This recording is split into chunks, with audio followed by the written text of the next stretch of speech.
आपण पाहतात महाराष्ट्रातील निर्भीड निष्पक्ष बुलंद आवाज न्यूज रायगड स्वाभिमान।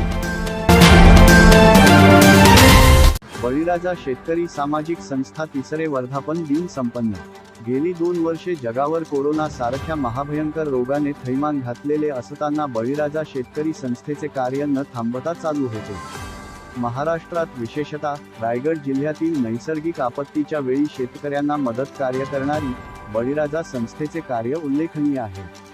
आज बळीराजा शेतकरी सामाजिक संस्थेच्या तिसऱ्या वर्धापन दिनाचा औचित्य साधून व आचारसंहितेचा आदर करत हा भव्य दिव्य होणारा कार्यक्रम छोटेखानी करण्यात आला।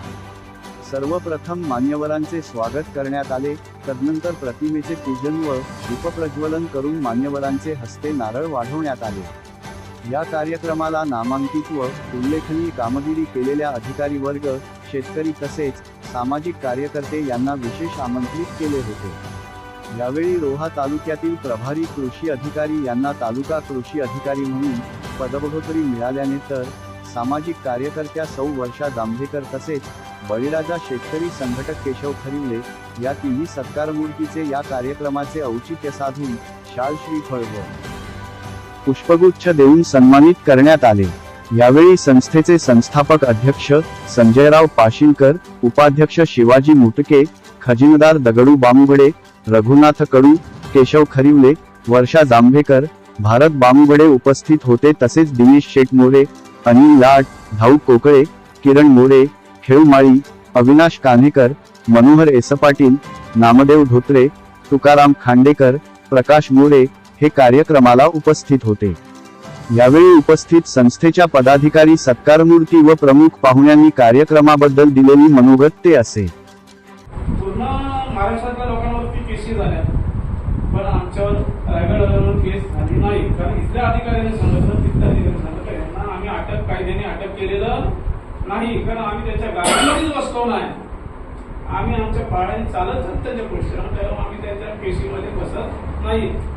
हा असे कार्यक्रम करताना, रोहामध्ये मोर्चे काढताना अनुभव आलेला आहे। पण शेतकरी काय करतो, पण लांब पडतं काम, पैशाचं काम मिळालं का मग आता आमच्या अगोदर तो पुढे लाईनला राहतो, अरे आमचं माझा नंबर आणि म्हणजे जे धावले ते काय करतात त्यांना विचारपूस करा, त्यांचे सभासद व्हा, हे असे काही करायला मागत नाही। आणि आज एवढी मोठी मिटिंग लावले, त्या मिटिंगला माझा अंदाज होता, मी व्हॉट्सअपला टाकलंय, म्हणून आचारसंहिता असं तरी आपण ऑफिसला थोडी उभी राहतील माणसं, पण आज देखील ते आले नाही काही।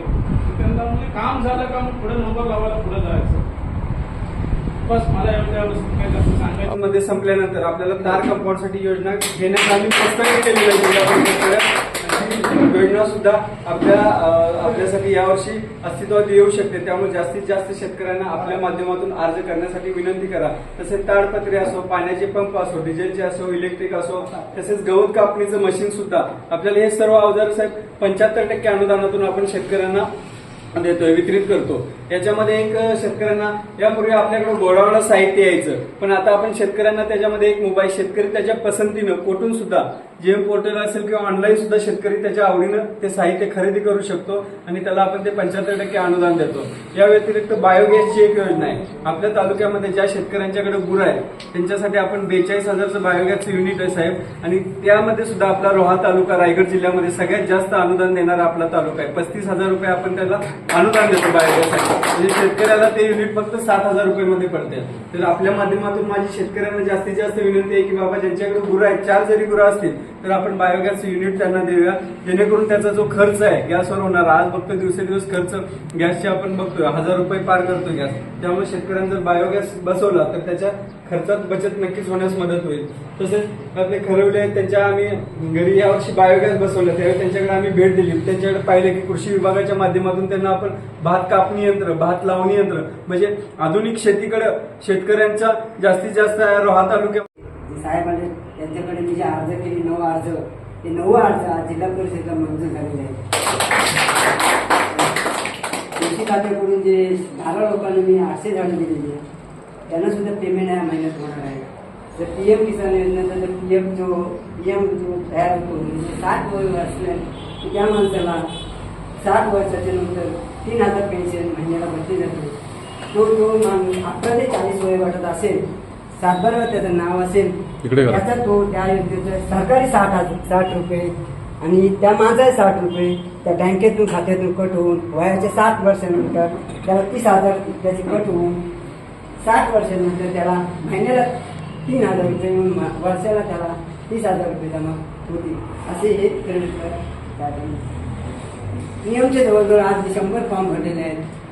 मॅडम त्या दिवशी माझ्याकडे ते फॉर्म मागत होते म्हटलं अशा पद्धतीचं ते फॉर्म आहे त्या पद्धतीने जे काय प्रोग्राम आपण करत आहोत. अभिमान एवढाच आहे त्याच्यामुळे शेतकरी संघटना उदयास आली असं मी म्हणेन आणि त्याच्यामुळे शेतकरी सुद्धा एकत्रित येऊन काहीतरी नव्याने वेगळं जसं खरिवले साहेबांनी जशी तांत्रिक शेती केलेली आहे तसं वेगवेगळ्या शेतकऱ्यांनी त्यांच्या शेतीमध्ये वेगवेगळं उत्पन्न घ्यावं आणि त्याचा भरघोस त्याचा फायदा आपल्या शेतकऱ्यांना होईल असं मी म्हणेन.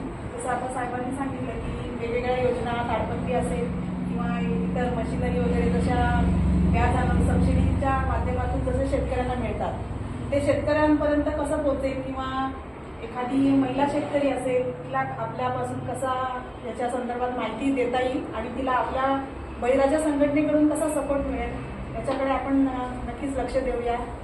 एवढं करून मुंडके काका तसेच बांबोडे काका तसेच आमचे कडूसाहेब सर्व ज्येष्ठ नेत्यांच्या मार्गदर्शनाखाली या बळीराजा संस्थेची वाटचाल अतिशय चांगल्या रीतीने रोहा तालुक्यात नव्हे तर पूर्ण रायगड जिल्ह्यामध्ये आज होत आहे. शेतकऱ्यांच्या विविध प्रश्नासाठी संघटना गेली अनेक वर्ष काम करत आहे.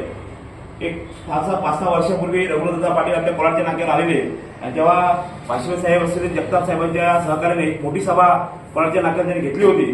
त्या सभेला मी स्वतः उपस्थित होतो. अशा या संघटनेची वाटचाल संघर्षमय वाटचाल ही चालू आहे.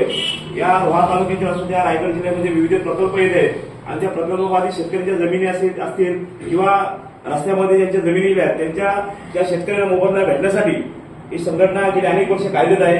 तसेच शेतकऱ्यांना विविध कृषी खात्याच्या मार्फत विविध अवजारे किंवा विविध साधनांचा वापर व्हावा, शेतकऱ्यांना त्याचा लाभ व्हावा यासाठी ही संघटना गेली अनेक वर्ष काम करत आहे. मला येण्याचं भाग्य आज मिळालं. मी प्रथम सर्व संघटनेचे सभासद असू द्या, अध्यक्ष असू द्या, या सर्वांचं या कार्यक्रमाच्या निमित्ताने हार्दिक स्वागत करतो आणि बळीराजा शेतकरी सामाजिक संस्थेला मी शुभेच्छा देतो. धन्यवाद. वाजता करा, 1 वाजता करा. मुटके साहेब बांबळे साहेब आमच्या झोपेत उठून येणार की साहेब काका असंच झालंय. या 2005 मध्ये आपले हा कुंदरकीला पुराणा त्यावेळेस पण मी यांचा अनुभव घेतला दोघांचा की काका असंच झालंय. आम्ही 10-12 कार्यकर्ते गोळा आलो आणि ज्या ठिकाणी आपल्या भेटेल त्या ठिकाणी जाऊन त्या लोकांना मदत करून आमच्या 2 कार्यकर्त्यांनी त्यांना त्या पुरामध्ये 2005 मध्ये मदत केली आहे. मी असे हे वयाचा यांना वयाचा भान नाही. या दोन्ही माणसांना वयाचा भान नाही. मी त्याची स्तुती एवढ्याकरता करतो की प्रत्येकाने शेतकऱ्यांकरता काय काम केलं, कसं काम केलं या दोघांकडे शिकून घ्यायला पाहिजे. या ठिकाणी तालुक्यामध्ये एक तालुक्यामध्ये आपल्या कृषी खात्याचं आहे हे शेतकऱ्यांकरता काम करत असतो आणि आतापर्यंत जवळजवळ माझ्या अनुभवामध्ये 10 ते 12 वर्षांमध्ये या ठिकाणी कृषी खात्यामध्ये असा कुठला अधिकारी नाही की त्यांनी आपल्या शेतकऱ्याला सहकार्य केलं नाही. आणि आता 4-5 वर्षामध्ये तर तरे साहेब आहेत. आता त्यांच्या माध्यमामध्ये त्यांच्या बरोबर त्यांच्या खाते काम करणारे पंचायत समितीला साहेब कवटे साहेब आणले. बरोबर मी यांचा मानगामध्ये तुमचा मी विचारलं आमच्या सरकारमध्ये आहे शेतकरी आहेत ते बोलतात की साहेब बरोबर हे अधिकारी तुम्ही आमच्याकडे पळवून दिलात तिकडे. आता ते काय बोलू मला माहित नाही पळवून आलं कसं मला माहित नाही पण मला माहिती आहे की त्यांचं कामकाज चांगलं आहे म्हणून त्यांना आमच्या तालुक्यामध्ये कशा प्रकारचे काम शेतकऱ्यांना सोयी होईल, शेतकऱ्यांना ज्या सरकारी स्कीम आहेत त्या कशा प्रकारे मिळतील याच्याकडे त्यांना आमच्या इथं कुठे राजकीय नेत्यांनी आणले असतील शुभेच्छा आहेत. तालुक्यामध्ये पण कुठले अडचण आलं तर तुम्ही आम्हाला सांगा. आमचे मी नाही आलो तर आमचे 2 खांबे आहेत हे तुम्हाला सहकार्य करतील. तुम्ही कधीही फोन करा. या ठिकाणी मी तुमचा जास्त वेळ घेत नाही कारण का आता आचारसंहिता आहे त्याच्यामुळे आपलं आजीचं बंधन सुद्धा पाळलं पाहिजे. मी या ठिकाणी एवढं बोलून माझी जय जय महाराष्ट्र जय बलिराजा. अध्यक्ष पाशिंकर साहेब, माझी सरकारी चौकशी मैसर आहे, बांबोडे आहे, बाकी शेतकरी हे मी शेती आणि ह्याच्याविषयी बऱ्याच वेळा बोलत असतो. आज थोडं वेगळ्या विषयावर बोलतो. विश्वाची निर्मिती झाली तेव्हापासून म्हणजे माणूस हा विचार करणारा प्राणी आहे. विचार करणारा म्हणजे त्याला प्रत्येक गोष्टीचं उत्तर मिळून तो त्याच्या मागे लागलेला असतो. तर असे जगाच्या पुढे 3-4 प्रश्न आतापर्यंत कायम आहेत की देव आहे का, आत्मा आहे का, पुन्हा जन्म होतो का, ह्या सगळ्या गोष्टी आहेत त्याच्या शोधासाठी जगात असे बरेच फिलॉसॉफी तयार झाले आहेत. त्यात बौद्ध आहेत, जैन आहेत, सांख्य आहेत, योग आहेत, असे बरेच फिलॉसॉफी तयार झाले आणि बाहेरच्या देशात पण असं एक हा शोध घेण्यासाठी की ह्या गोष्टींचा शोध घेण्यासाठी बऱ्याच ह्याच्यावरती हे झालं, विचार करतो माणूस हा, पण आतापर्यंत त्याला काही सापडलेलं नाही. आपण काय म्हणतो की देव आहे का, तर आपण हिंदू संस्कृती किंवा इतर काही चरवाक किंवा जैन किंवा बौद्ध सोडले तर, आणि मग तो प्राप्त कसं करायचा, ते देवाला प्राप्त करण्यासाठी आपल्याला आपले जे ग्रंथ आहेत त्याच्यात वेगवेगळे मार्ग सांगितले. तर 3 मार्ग आपल्याला सांगितले, ज्ञान मार्ग सांगितला, भक्ती मार्ग सांगितला आणि कर्म मार्ग सांगितला. आता आपण काम करत असताना आपण संसारी माणसाला कसं आहे, ज्ञान मार्ग म्हणलं तर तुम्हाला जसं इतका अभ्यास लागतोय, म्हणजे हे बाकीचं ज्ञान म्हणत नाही. म्हणजे ज्ञान कुठलं तर आत्म्याचं ज्ञान, देव आहे का, किंवा पुनर्जन्म होतो का, मृत्यू कसा होतो, मृत्यूच्या नंतरचं काय आहे, किंवा हे सगळी प्रक्रिया कशी होती, प्रकृती आणि पुरुषांच्या मिलनातून कसं हे जग निर्माण झालं, ह्याच्याविषयीचं सगळं ज्ञान. ते ज्ञान घ्यायचं म्हणलं तर आज आपल्याकडे तेवढी वेळ आहे का तेवढा, आणि ते ज्ञान घ्यायचं म्हणलं तर आपल्याला कितीतर जन्म पुरणार नाही. विवेकानंदांच्या भाषेतच बोलायचं म्हणलं तर मी जे अध्यात्म शिकलो ते 2% सुद्धा शिकलो नाही म्हणजे. ते इतका वेळ देणारी माणसं सुद्धा हतबल झाली. ज्ञान मार्ग सुद्धा तेवढा सोपा नाही आणि ज्ञान मार्गात खूप अडचणी असतात आणि आत्ताच्या ह्या धावपळीच्या जगात तर ते शक्यच नाही. म्हणजे त्या गोष्टीच्या त्या माध्यमातून देवाचा शोध घेणं किंवा त्या माध्यमातून हे सगळ्या गोष्टींचा शोध घेणं शक्य नाही. दुसरं आपल्याला भक्ती मार्ग सांगितलेला आहे. भक्ती मार्गात काय सांगितलेलं आहे की आपण संसाराचा त्याग करा आणि संसारात त्याग करून मुलं सगळं काही सोडून तुम्ही देवाची प्रार्थना भक्ती करा. ते पण आताच्या काळात संसारी माणसाला जवळपास अशक्य आहे. बरोबर आहे का? काही आहेत इस्कॉन आहे किंवा पंढरपूरचा विठ्ठल आहे, त्या वारकरी म्हणजे ते पण वयाच्या पुढच्या एक म्हातारपणी आपण त्या गोष्टी करायला बघतो. म्हणजे भक्ती मार्गाच्या ह्याच्यावरती आपण चालत असतो. कुठंतरी म्हातारपणी तर आपल्याला पुढे मोक्षाला आपण जावं हा विचार आपल्या कुठंतरी मनात येत असतो. आणि तिसरा मार्ग आपल्याला सर्वसामान्य माणसासाठी सांगितला तो म्हणजे कर्ममार्ग. त्या कर्ममार्गात काय सांगितलं की कर्मण्य अधिकार असते महाफलेश पदाचरण, म्हणजे कर्मावर तुझा अधिकार आहे. आपण अर्थ वेगळा घेतो. कर्म म्हणजे फळाची अपेक्षा करू नका, फळाची अपेक्षा न करता, म्हणजे कुठलं जरी काम करताना आपण अपेक्षा ठेवतोच ना, अपेक्षा ठेवतोच, पण तसा अर्थ नाही त्याचा. कर्मावर तुझा अधिकार आहे, कर्मावर तुझा अधिकार आहे, फळावर तुझा अधिकार नाही. कर्मावर जर माझा अधिकार असेल तर मी जे काही कर्म करतोय की देवाला स्मरून मला करायचे, देवाला वाहून सगळं. कार्यक्रमाची प्रास्ताविक रघुनाथ कडू यांनी केली तर आभार दगडू बामुबडे यांनी करून कार्यक्रमाची सांगता झाली. रायगड स्वाभिमानसाठी रोहन कडू, रोहा. आपल्या जिल्ह्यातील सर्वप्रथम ताज्या बातम्या व घडामोडी पाहण्यासाठी आजच सबस्क्राईब करा न्यूज रायगड स्वाभिमान लाईव्ह चॅनल आणि दाबा बेल आयकॉन.